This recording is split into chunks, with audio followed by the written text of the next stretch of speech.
41 species in genus Athanasia. Athanasia, a plant genus that never says die. I've always been drawn to the unique and enduring. Maybe that's why I find myself so fascinated by the Athanasia genus. These flowering plants, native to the southern reaches of Africa, are members of the Asteraceae family, putting them in the good company of daisies and sunflowers. But unlike their more flamboyant relatives, Athanasia plants possess a subtle beauty and an intriguing name that speaks to their resilience. The name Athanasia originates from the Greek words without, and thanatos, death. This immortality is a nod to the plant's long-lasting involucral bracts, the small, leaf-like structures that surround the flower head. These bracts remain on the plant long after flowering, giving the impression of an everlasting bloom. It's this characteristic that initially caught my eye, and the more I learn about Athanasia, the more captivated I become. Diverse species within the genus. Athanasia boasts a diverse range of species, each with its own unique characteristics and adaptations. Here are Athanasia crythmifolia, commonly known as kuagode. This species is recognized by its feathery foliage and yellow flower heads. It thrives in coastal regions and is often used in traditional medicine.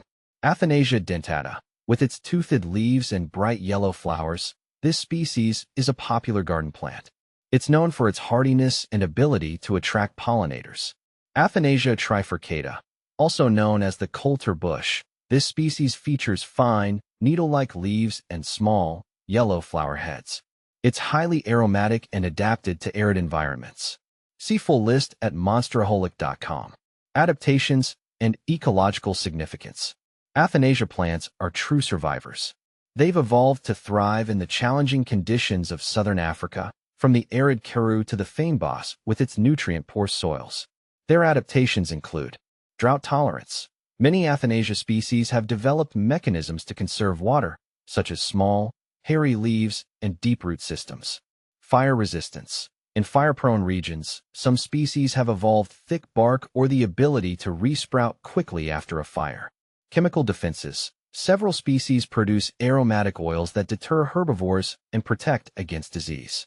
These adaptations not only ensure the survival of Athanasia plants, but also contribute to the overall health of their ecosystems. They provide food and shelter for a variety of insects and birds, and their roots help to stabilize the soil, preventing erosion. My personal connection. I've always felt a connection to the natural world, and Athanasia plants hold a special place in my heart. Their resilience and adaptability inspire me, and their subtle beauty reminds me that there's often more than meets the eye. I've even started growing a few Athanasia species in my own garden, enjoying the process of learning about their unique needs and observing their growth. In a world that often seems chaotic and unpredictable, there's something reassuring about the steadfastness of Athanasia. These plants are a testament to the enduring power of nature, and a reminder that even in the face of adversity, life finds a way to persist.